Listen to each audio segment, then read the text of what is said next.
जय श्री राधे कृष्ण। आप सभी का हमारे YouTube चैनल पे बहुत बहुत स्वागत है।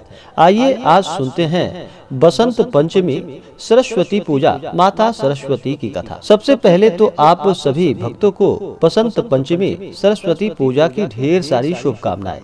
आप सभी के जीवन में माता सरस्वती की कृपा से आप सभी को समस्त प्रकार के बुद्धि, विद्या और बल की प्राप्ति हो तथा संसारिक सभी प्रकार के सुख और समृद्धि की प्राप्ति हो। माता सरस्वती का पूजन बसंत पंचमी का पर्व यह हर वर्ष माघ माह के शुक्ल पक्ष की पंचमी तिथि के दिन इस व्रत को मनाया जाता है।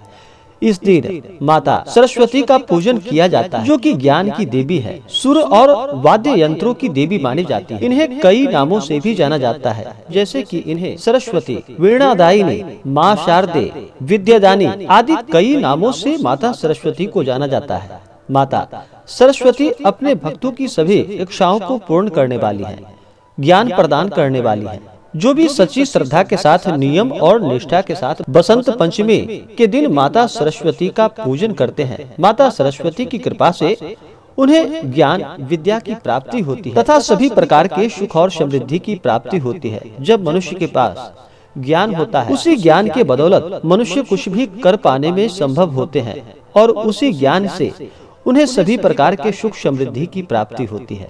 तो आइए सुनते हैं बसंत पंचमी माता सरस्वती की कथा। अगर आप बसंत पंचमी के उपलक्ष्य में, सरस्वती पूजा के उपलक्ष्य में ब्राह्मण दक्षिणा, अन्नदान, वस्त्रदान देना चाहते हो तो आप अपने श्रद्धा और सामर्थ्य के अनुसार हमें डिस्क्रिप्शन में जाकर के वहां से गूगल पे, फोन पे या अकाउंट नंबर के माध्यम से आप हमें ब्राह्मण दक्षिणा प्रदान कर सकते हैं। तो आइए सुनते हैं बसंत पंचमी सरस्वती पूजा की कथा।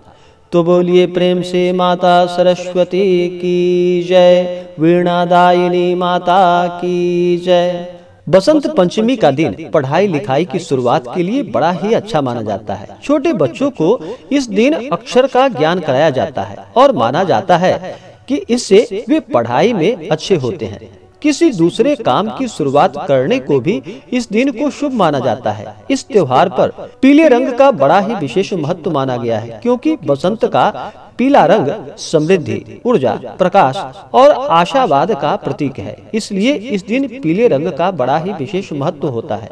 माता सरस्वती को इस दिन पीले रंग का भोग लगाया जाता है। बसंत पंचमी इस दिन का और भी ज्यादा महत्व बढ़ जाता है। इसके पीछे एक पौराणिक कथा भी है, जो कि रामायण काल से जुड़ा है। जब माता सीता को रावण हर कर लंका ले गया तो भगवान श्री राम उन्हें खोजते हुए जिस स्थानों पर गए थे, उसमें दंडकारण्य भी था। यहीं पर शबरी नामक भिल्ली रहती थी। जब भगवान राम उनकी कुटिया में पधारे तो वह अपना सुध बुध खो बैठी और प्रेमवश चक चक कर मीठे बेर भगवान राम जी को खिलाने लगी। कहते हैं कि गुजरात के डांग जिले में वह स्थान आज भी है, जहाँ पर कि शबरी माता का आश्रम है। बसंत पंचमी के दिन ही प्रभु भगवान श्री रामचंद्र पधारे थे, इसलिए बसंत पंचमी का महत्व बढ़ जाता है। माता सरस्वती की कथा, जो कि ब्रह्मदेव ने जीवों की रचना की, खास तौर पर जब मनुष्य योनि की रचना की, ब्रह्मा जी अपने सृजन से संतुष्ट न हो पाए। उन्हें लगा कि कुछ कमी है, जिसके कारण चारों ओर मौन छाया हुआ। भगवान विष्णु से अनुमति लेकर के ब्रह्मदेव ने अपने कमंडलू से जल छिड़काव किया, जिससे कि एक अद्भुत शक्ति प्रकट हुई। यह शक्ति एक चतुर्भुजी सुंदर स्त्री के रूप में प्रकट हुई, जिनके एक हाथ में वीणा तथा दूसरे हाथ में वर मुद्रा था, अन्य दोनों हाथों में पुस्तक एवं माला भी थी। तब उस देवी ने ब्रह्मा जी को प्रणाम किया और फिर ब्रह्मा जी ने देवी से वीणा बजाने का अनुरोध किया। जैसे ही देवी ने वीणा का मधुर नाद किया, संसार के समस्त जीव जंतुओं को वाणी प्राप्त हुई। जलधारा में कोलाहल व्याप्त हुआ, पवन चलने से सरसराहट होने लगी। तब ब्रह्मा जी ने उस देवी को वाणी की देवी सरस्वती कहा। सरस्वती को वागीश्वरी, भगवती, शारदा, वीणा वादिनी और वाग देवी सहित अनेक नामों से पूजा जाता है। सरस्वती ज्ञान की देवी मानी जाती है। गुरु शिष्य परंपरा के तहत माता पिता इस दिन अपने बच्चों को गुरुकुल में गुरु को सौंपते थे, यानी बच्चों की औपचारिक शिक्षा के लिए यह दिन बड़ा ही शुभ माना जाता है। इस दिन कोई नया काम शुरू करना, बच्चों का मुंडन संस्कार, अन्नप्राशन, यह एक अबूझ मुहूर्त माना गया है। विद्या व कला की देवी माता सरस्वती इस दिन इनका प्राकट्य हुआ था, इसलिए इनकी पूजा की जाती है।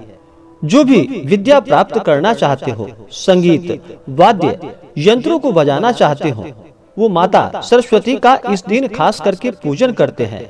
नाटककार, गायन, वादक, नृत्यकार आदि सभी माता सरस्वती का पूरे विधि विधान के साथ बसंत पंचमी के दिन पूजन करते हैं, जिससे कि माता सरस्वती प्रसन्न हो करके अपना कृपा प्रदान करती हैं। बसंत पंचमी के दिन माता सरस्वती का पूरे विधि विधान के साथ पूजन करना चाहिए और इस दिन माता के नाम मंत्रों का जप करना चाहिए। इससे माता अति प्रसन्न होती है। इस दिन ओम श्री महासरस्वती नमः इन मंत्रों का जप करना चाहिए। हवन आदि का कार्य करना चाहिए।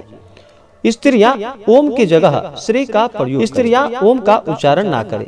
इस दिन पूरे विधि विधान के साथ माता सरस्वती का पूजन करना चाहिए। किसी भी व्रत या पूजन में सबसे पहले भगवान गणेश का पूजन किया जाता है, तो इस दिन माता सरस्वती के पूजन के लिए एक अच्छा सा जगह ले, उस जगह पे चौकी लगाकर, चौकी पे पीला वस्त्र बिछा करके माता सरस्वती की प्रतिमा रख करके पूरे विधि विधान के साथ पूजन करे। भगवान गणेश का पूजन करने के बाद कलश स्थापित कर कलश देवता का पूजन करे। वहीं पे नवग्रह, इंद्रादि 10 दिक्पाल देवता का पूजन करे। अगर दिन में पूजन होता है तो दिन में सूर्यादि पंच देवता का पूजन किया जाता है।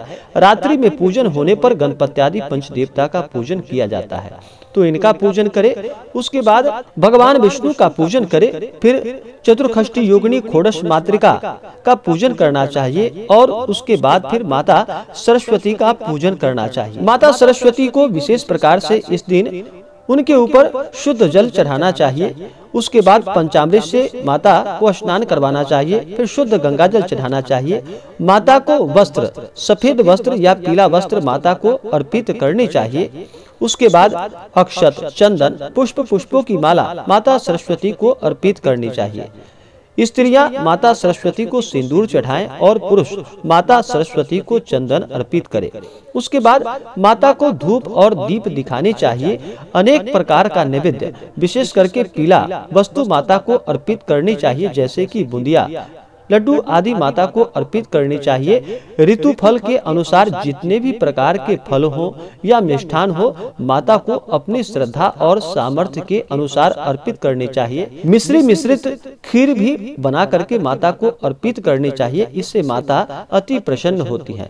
उसके बाद माता को द्रव्य और दक्षिणा प्रदान करे। उसके बाद फिर पुंगी फल तांबूल माता को चढ़ाए। पुंगी फल जो कि सुपारी को पुंगी फल कहा जाता है, तांबूल पान पत्र को तांबूल कहा जाता है, तो माता को पुंगी फल तांबूल अर्पित करे। इसके बाद फिर माता की आरती करे। इस दिन भर व्रत उपवास रहते हुए माता का पूजन करना चाहिए। उपवास ना रह पाए तो फलाहार ग्रहण करना चाहिए। माता सरस्वती का जिस दिन पूजन होता है उस दिन भी हवन करना चाहिए। जो भी संकल्प लेकर के माता सरस्वती का पूजन करते हैं, उन्हें इस दिन नमक का प्रयोग ना करे तो अच्छा रहेगा। इस दिन मीठा भोजन ग्रहण करना चाहिए। पूजन कर लेने के बाद प्रसाद ग्रहण करें। उसके बाद आप मीठा भोजन ग्रहण कर सकते हैं। नमक युक्त भोजन ना करें। इस दिन तामसिक वस्तुओं का प्रयोग बिल्कुल भी ना करें। शुद्ध और सात्विकता का पालन करें। ब्रह्मचर्य का पालन करें। सदा ही धर्म कर्म का कार्य करते रहें। माता सरस्वती के नामों का जप करते रहें। इससे माता अति प्रसन्न होती हैं और अपने भक्तों को मनोवांछित फलों को प्रदान करती हैं। विशेष प्रकार के शुभ मुहूर्त के बारे में जानकारियां प्राप्त करने के लिए आप वीडियो के आइकन में जाकर के या डिस्क्रिप्शन में जाकर के सरस्वती पूजा के शुभ मुहूर्त के बारे में जानकारियां प्राप्त कर सकते हैं। तो आशा करता हूं कि यह जानकारी आपको अच्छा लगा हो। ऐसे ही ज्ञानवर्धक जानकारियां प्राप्त करने के लिए हमारे इस चैनल को लाल बटन दबा करके सब्सक्राइब करें। साथ में बेल आइकन घंटी दबाएं ताकि मेरे वीडियो का नोटिफिकेशन आपके पास सबसे पहले पहुंचे। वीडियो को लाइक और अपने मित्रों तथा दोस्तों के साथ शेयर करें। सुखी रहें और स्वस्थ रहें। जय श्री राधे कृष्ण। धन्यवाद।